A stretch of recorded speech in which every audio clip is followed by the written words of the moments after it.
Comenzamos con el capítulo 2 de Fundamentos de Manufactura Moderna de Mike Gruber. Bien, quiero aclarar el hecho de la lectura que ustedes tienen que tener. Tiene que haber una lectura comprensiva. Lo que yo grabe, lo que yo comparta, sean videos míos de YouTube o las explicaciones que yo dé, solo son complementarias. No puedo sustituir la lectura que ustedes hagan del contenido. ¿Sí? Una lectura comprensiva. Y claro, la otra vía de la comunicación, que ustedes expresen sus dudas y sus preguntas. Bien, que para eso vamos a ir habilitando foros para que puedan ustedes hacer las consultas de forma sincrónica. ¿Sí? O sea, van a estar abiertas las 24 horas del día. Bien, vamos a ver lo que son la naturaleza de los metales, la estructura atómica y los elementos. Eso tiene que ver más con química, que ustedes ya vieron química general. Enlaces entre átomos y moléculas, vamos a ir repasando eso. También las estructuras cristalinas, las no cristalinas o amorfas y materiales de ingeniería. Vamos a entender por qué a nivel microscópico los materiales se comportan de cierta manera, ¿sí? Ofrecen ciertas características, conductividad térmica, conductividad eléctrica, dureza, maleabilidad. Eh, algunos son aíslan del calor, o algunos otros aíslan de la electricidad. Entonces, entender por qué esas características a nivel microscópico. Bien, ¿qué importancia tienen los materiales en la fabricación? Bien, la fabricación es un proceso de transformación, ¿sí? Es un proceso de transformación, ya sea que usted, eh, desde el teléfono que usted tiene en su mano, desde el carro que usted maneja, desde la computadora que usted usa, para haber llegado a ese producto con un valor agregado, se tuvo que haber transformado ciertos materiales, ¿sí? Si usted necesita tener varilla de acero, el acero es una aleación de hierro y carbono, eso viene de las minas, donde hay que procesarlo, pasarlo a un alto horno. Entonces, los materiales tienen que pasar por un proceso de transformación para ser útiles, ¿sí? Eh, También el comportamiento del material cuando se somete a las fuerzas, temperaturas y otros parámetros del proceso, lo que determina el éxito de la operación. Si es el comportamiento del material. Entonces, como ingeniero mecánico, usted tiene que tener dos, dos ideas claras o conceptos. Usted va a estudiar los materiales desde dos puntos de vista. Desde el punto de vista de entender sus propiedades para saber cuándo y cómo puede fallar un material. Y esto le servirá para dos cosas, ya sea para que no falle y diseñar una estructura adecuada, para que no falle obviamente, un diseño muy adecuado. No solamente tiene que saber cómo afectan las fuerzas, por ahí la estática, resistencia de materiales, sino que usted complementa diseñando al escoger el material adecuado, ¿sí? Y por otro lado, entender qué fuerzas y qué métodos o qué procesos se pueden usar para transformar ese material y darle forma. Por ejemplo, desde tener una barra de acero que viene del alto horno y usted poder darle perfectamente la forma de varilla corrugada, algún perfil de tubo industrial. Entonces, todo eso es importante. Usted como ingeniero mecánico debe tener la capacidad y entender cómo poder transformar un material. Si ya sea aluminio, latas de aluminio, usted puede fundirlas y darle la forma que usted desee. Eh, entonces, esa es la importancia de las clases. En estas clases que muchos alumnos o no le toman interés, o no les interesa, o les aburre. ¿Sí? Son clases que de cierta forma a muchos no les gusta la teoría o teorizar o leer, pero es importante leer porque esto es conocimiento. Si usted puede resolver problemas con solo el conocimiento de estos libros, si el conocimiento de la metalurgia, eh, te lo digo, puede resolver problemas, ya sea en la industria, ya sea en su casa, desde saber sobre tratamientos térmicos, desde saber sobre fundición, procesos que de alguna otra manera no sabría. Entonces esta clase es complementaria para esos fines. Bien, cuando hablamos de lo que es el átomo, ¿no? Es la unidad estructural básica de la materia. ¿Sí? Cada átomo está compuesto por un núcleo cargado positivamente, rodeado por una cantidad suficiente de electrones que están cargados negativamente para que las cargas estén en equilibrio. Esto lo vieron en química general, pues es como un repaso. Ya sabemos que tenemos más de 100 elementos en la tabla de la periódica. ¿Sí? Se agrupan por familias, eh, según afinidad. ¿Sí? Los metales ocupan la parte izquierda y central de la tabla. Los no metales están a la derecha y hay una zona de transición que tiene metaloides o semimetales. Sí, por acá se ve. Um, bien, los metales están en el centro. Por ahí tenemos, vamos a ver, el cromo, manganeso, hierro, cobalto, níquel, cobre, zinc, galio. Por aquí el berilio. Eh, bueno, y así. Tenemos un montón de metales, ¿no? Los no metales, que son el helio, neón, argón, xenón, creo que el otro es radón. Y hay una parte de transición donde está el silicio, el boro, eh, y así, materiales que están como metaloides, creo que se la llama. ¿Sí? Una transición entre los metales y los no metales. Bien, ya lo hemos visto. O sea, esto es lo que es la tabla de los elementos, ¿sí? Tabla periódica. Los átomos se mantienen unidos en moléculas mediante varios tipos de enlace. Tenemos dos tipos de enlace, enlace primario y secundario. Es mucho más fuerte el primario que el secundario. Sí, y este está asociado generalmente con la formación de moléculas. Ese es el enlace primario. Ahora, están los enlaces secundarios, que generalmente son más débiles que los primarios y están asociados a la atracción entre moléculas. ¿Sí? Entonces vamos a estudiar cada tipo de enlace.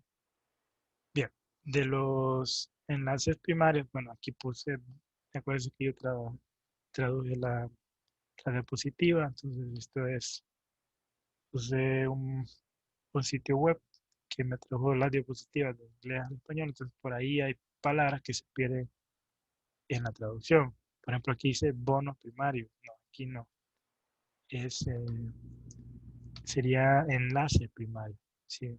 Aquí vamos, yo voy corrigiendo ahí la diapositiva y se las puedo mandar ya corrigidas. Ciertas frases más técnicas que tienen un cierto sentido que traducirlas literalmente no conviene, o sea, y eso es lo que sucede al usar los traductores. Entonces yo me tomaba el costo pues de revisar bien la bibliografía, de usar el libro y corregir, si hay que corregir palabras. Pero aquí sería en el primario, no son bonos, ¿verdad? Caracterizado por fuertes atracciones de átomo a átomo, que implican el intercambio de electrones de valencia. Bien, tenemos tres tipos, ¿sí? El iónico, el covalente y el metálico. Son tres tipos de enlace primarios. Recuerden que son los más fuertes. Tenemos el iónico. A ver, aquí está. Tenemos el enlace iónico, en el que un elemento cede un electrón hacia otro.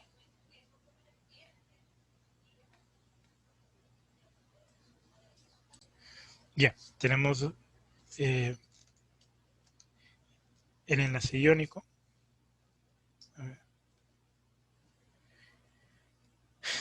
¿qué diferencia tiene? Bien, ¿qué particularidad? Ceden electrones, ¿sí? Ceden hacia otro átomo, ¿sí? Y ese electrón queda en la capa externa, ¿sí? ¿Sí? Eso hace que aumente el recuento de electrones en la capa externa y puede llegar a 8. Entonces, este es el enlace iónico, ¿sí? Cede uno de esos electrones de un átomo hacia otro átomo. Y en el otro átomo queda en la parte, en la capa externa. Ese es el enlace iónico. Tenemos la unión covalente, ¿sí? En este no es que no es como que cede como el anterior, va, que un átomo cedió uno de sus electrones, ¿sí? El enlace iónico cede, ¿verdad? O sea, es como que está cediendo, ¿sí? En cambio, en el covalente, los electrones se comparten de átomo a átomo, siempre en su capa más externa. Te fallando el mouse. Siempre en su capa más externa. Entonces, ahí está la diferencia. Ustedes me dirán, bueno, ¿y cómo puedo identificarlo? El iónico cede, un átomo cede al otro en su capa más externa. Y el covalente lo que hace es compartir, siempre en su última órbita, ¿no? Sí, comparte el electrón.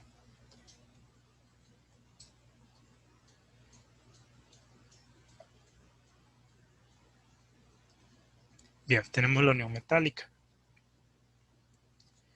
En este caso, todos los electrones, vamos a ver, si usted ve en la imagen, se comparten los electrones en la capa exterior por todos los átomos para formar una nube de electrones general que impregna todo el bloque. O sea, esa es la característica que tienen los metales. ¿Sí? Eh, cada átomo comparte un electrón en la capa exterior, ¿sí? Formando una nube eh, de electrones. Que ese es el caso que se ve aquí, ese dibujito que parece una almohada, ¿no? Bien, ese es el tercer caso de enlace. El que tiene por lo general los metales, como cobre, aluminio, bronce, qué sé yo. Bien, tenemos no bonos, ¿verdad? Son enlaces secundarios. Bien, ya hemos dicho que los enlaces primarios implican fuerzas de atracción de átomo a átomo. Ahora, los enlaces secundarios, que son más débiles que los primarios, implican fuerzas de atracción entre moléculas. Ya cuando hablamos de moléculas es distinto, ¿no? En la molécula es un conjunto de átomos, ¿sí? Y recuerde que el átomo es indivisible. Bien, entonces, eh, no hay transferencia o intercambio de electrones en enlaces secundarios. Importante, ¿verdad? Por eso es que es más débil. Y los enlaces son más débiles. O sea, estos enlaces secundarios son más débiles que los primarios, es lo que hemos venido diciendo. Tenemos tres formas. Fuerzas dipolo, fuerzas de Londres. Bueno, en este caso el libro se le llama fuerzas de London. Y tenemos enlaces de hidrógeno. Bueno, aquí fue que hubo una traducción. Enlaces de hidrógeno. Entonces, sí son los enlaces de Van der Waals. Es el físico que las estudió, o químico, no sé qué era. Pero bueno, está la primera, tenemos la fuerza de dipolo, surgen en una molécula compuesta por dos átomos con cargas eléctricas iguales y opuestas. Entonces, cada molécula forma un dipolo que atrae a otras moléculas. Aquí se ve. ¿Sí? Entonces, esa atracción de una molécula a otra por dos átomos con cargas eléctricas iguales. Entonces, por lo tanto, se atraen. Eh,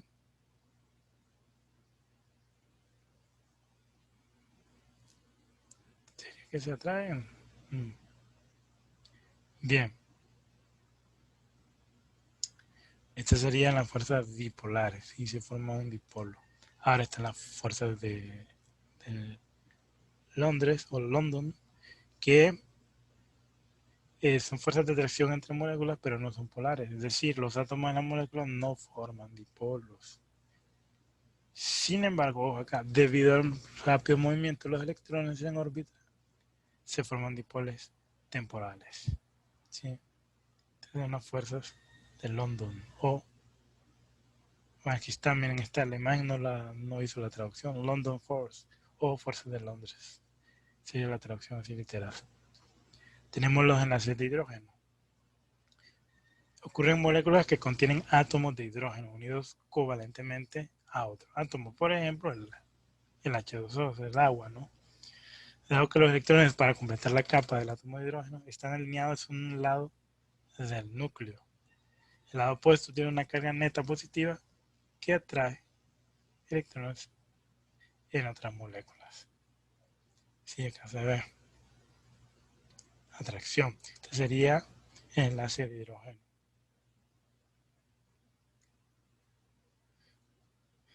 Esto ocurre en moléculas que contienen átomos de hidrógeno. ¿Sí? Bien, la estructura macroscópica de la materia. Bueno, los átomos y las moléculas son los componentes básicos de la estructura más macroscópica de la materia. Ahora, cuando los materiales se solidifican, pero quiero revisar algo, no sé si se perdió un poco de la traducción. Pareciera que sí, pero bueno, vamos a ir revisando ahí de a poco. Esto les va a servir para estudiar. Cuando los materiales se solidifican a partir del estado fundido, tienden a cerrar filas y a compactarse, organizándose en una de dos tipos de estructuras. Puede ser cristalino o no cristalino. ¿Cuáles son los cristalinos? Pues todos los metales. Los no cristalinos, pues podrían ser ciertos cerámicos, ciertos cerámicos o ciertos materiales como el vidrio, por ejemplo. Bien, estructura cristalina. ¿Por qué se le llama estructura cristalina? Sí, porque los átomos se encuentran en posiciones regulares y recurrentes en tres dimensiones. Sí, por ahí podemos hablar de lo que es la celda unitaria. Es una agrupación geométrica básica de átomos que se repite. Sí, es recurrente, ¿no? O sea, es repetitiva, sería como la palabra, ¿no? Se va repitiendo el patrón. Se ocurre cuando usted funde un metal y este se solidifica. Va a tener, o aquí hay cierta estructura, ¿no? ¿Sí? El patrón puede replicarse millones de veces dentro de un cristal dado, ¿sí?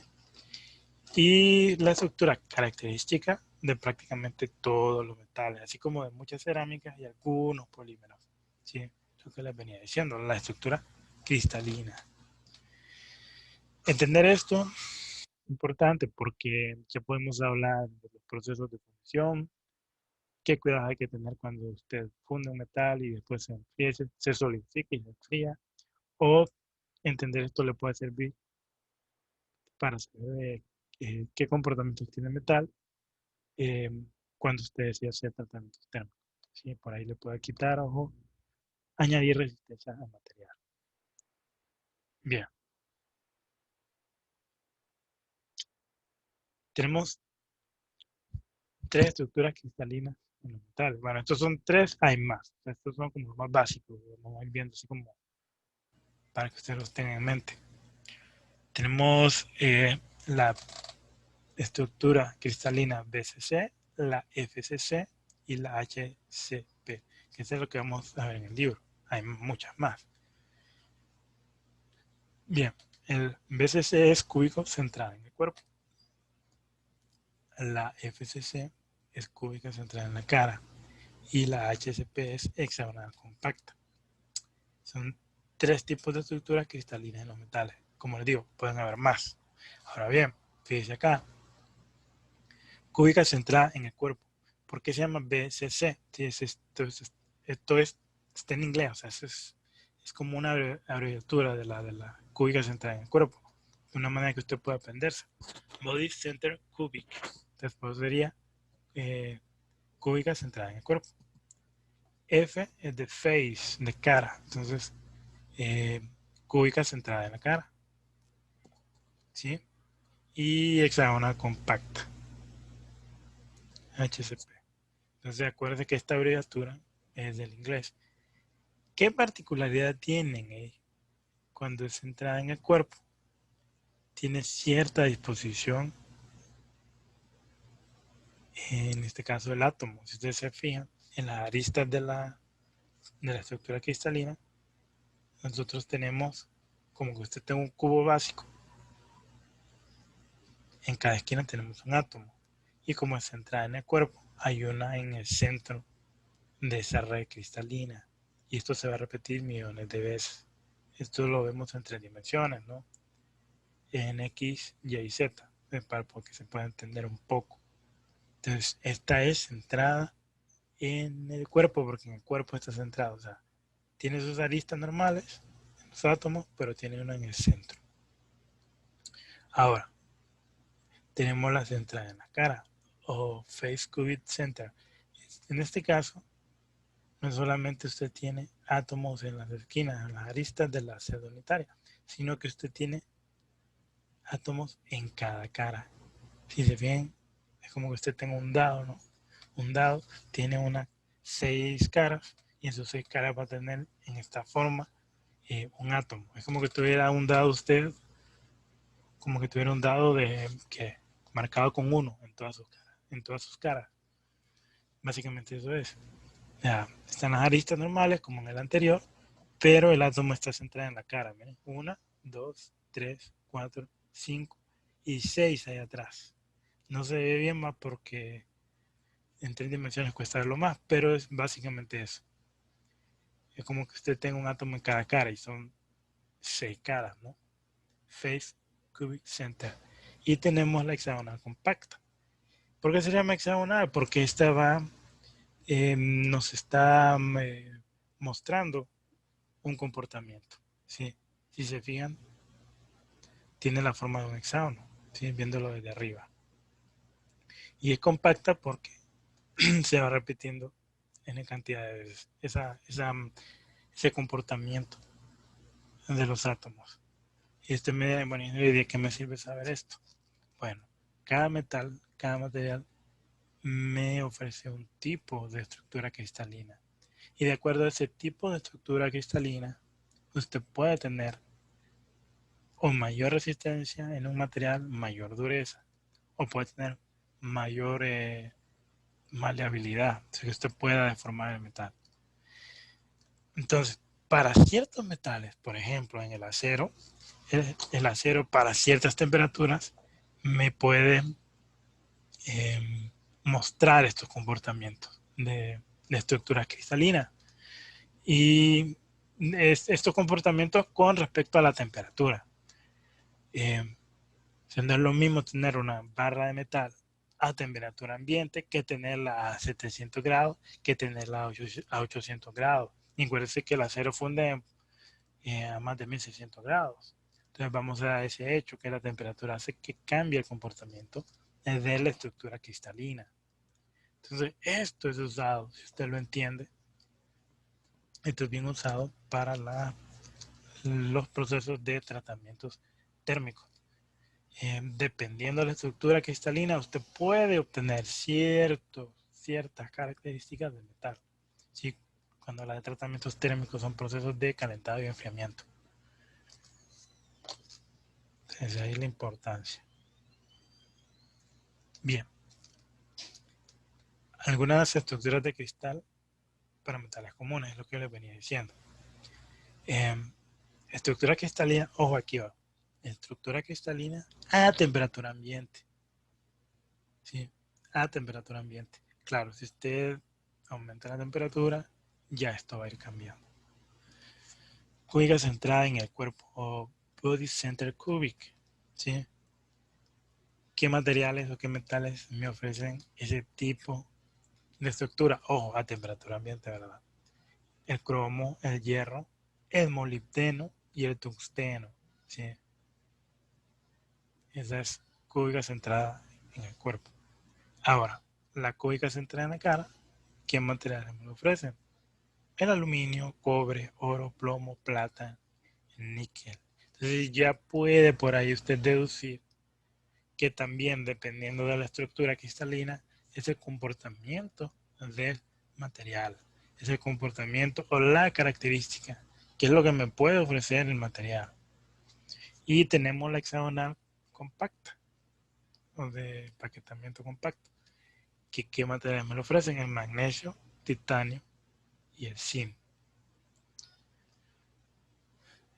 Donde el titanio es un material muy resistente, tiene una pues, relación de peso resistencia muy buena.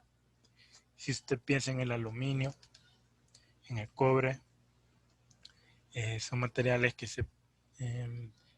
comparándolos al acero no son tan resistentes. Bueno, ciertos tipos de aluminio, que pues usted puede hacer aleaciones de aluminio y cobre y mejorar su resistencia, ¿no?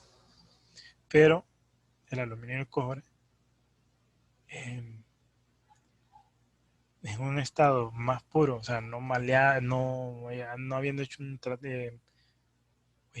este caso, una aleación, usted puede deformarlos de manera más fácil. El cobre, el aluminio, el oro, la plata. Entonces, por ahí tienen características en común por el hecho de ser centradas en la cara.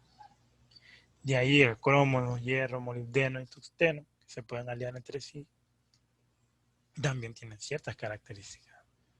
Su temperatura eh, de fundición es algo elevado. ¿Sí? El tungsteno y molibdeno, por ejemplo, son materiales eh, muy resistentes al calor. ¿Sí? Y el hierro también es resistente y el cromo, pero más el molibdeno y el tungsteno. También su dureza es muy elevada. Entonces, por ahí, usted ya puede entender el hecho de que sean centradas en el cuerpo da ciertas características al material. Entonces, ahí va dando usted. Vamos a dejarlo ahí. Vamos a tratar de hacer clases cortas para que usted no tenga problemas con el internet y pueda repetir y ver la clase en algún punto. Bien, así como repasando, entendiendo lo que son los conceptos del átomo, los tipos de enlaces que hay, uh, qué características tienen o qué agrupaciones de los materiales en la tabla, los elementos que tienen cierta afinidad, ¿sí? Tienen ciertas características similares, por eso usted puede hacer ciertos tipos de eh, aleaciones, ¿no? ¿Sí? Dependiendo del metal. ¿Qué más? Los tipos de enlace, primarios y secundarios. Los primarios que están asociados con la formación de moléculas, de átomo a átomo, y los enlaces secundarios, que son atracciones entre moléculas y pues son más suaves o menos fuertes que los primarios.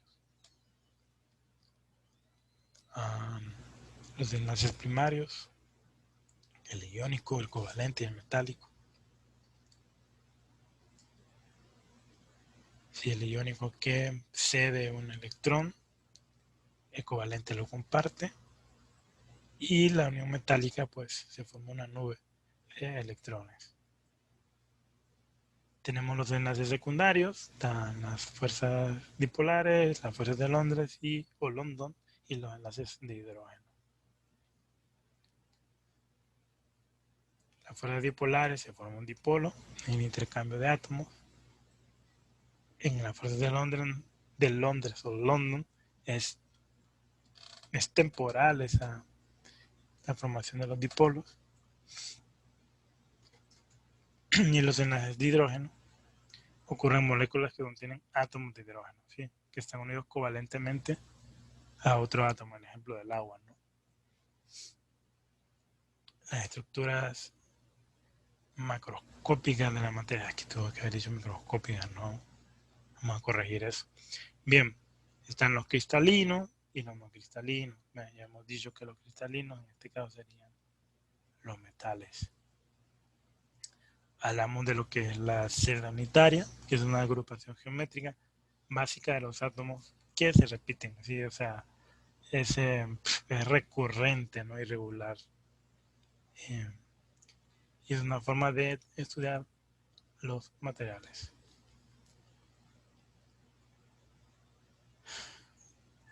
Ya habíamos hablado, ¿no? De la estructura cristalina, está centrada, cúbica centrada en el cuerpo.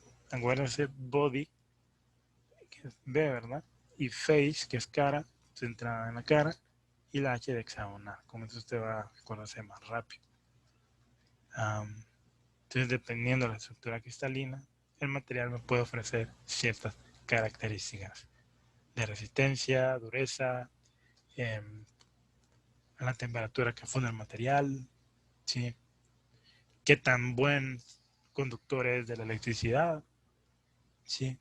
Entonces, por estas características, por esto, la estructura cristalina tiene que ver mucho. Y por ahí los ejemplos, ¿no? Que hemos dado, que el cromo, el hierro y el molibdeno son centradas en el cuerpo, que el aluminio, cobre y el oro centradas en la cara, y el magnesio, titanio y zinc hexagonal compacta. Bien, vamos a dejarlo hasta ahí. Trataré de ir grabando clases cortas de entre 30 y 40 minutos. Y pues pueden ir complementando con su lectura. Cualquier pregunta que ustedes tengan, ustedes pueden hacérmela. Prefiero no por el grupo de WhatsApp para no se pierda la información, sino que lo hagan por los foros. Yo voy a abrir foros por cada capítulo y ustedes pueden hacer screenshots, pueden hacer capturas de pantalla, tomar fotos, imágenes, pueden mandar audios. Tienen la libertad de hacer preguntas ahí de forma más cómoda. Si yo podré responder, ya sea usando la computadora o la tablet. Si pues ya con el celular es muy difícil. Entonces, hay la importancia que ustedes usen los foros. Yo los voy a abrir. He estado editando el campo virtual de otras clases. Ya me adapté al nuevo entorno. Entonces, de a poquito vamos a ir dándoles el material para que vayan trabajando. Y sigo insistiendo, la lectura no sustituye lo que yo les dé. ¿Sí? Lo que yo les dé, sea como clase grabada, sea video que apoye a la clase, solo es complementario. Necesito que ustedes lean. Y claro, hagan las preguntas pertinentes. Entonces, vamos a dejarlo por ahí. Cualquier cosa, esta clase la voy a subir. Subo a la YouTube, de YouTube lo subiría, perdón, a la plataforma del campus virtual. Si así vamos a ir trabajando, si toca mover fecha de examen por los atrasos que hemos tenido, pues perfectamente nos ponemos de acuerdo y así se hará.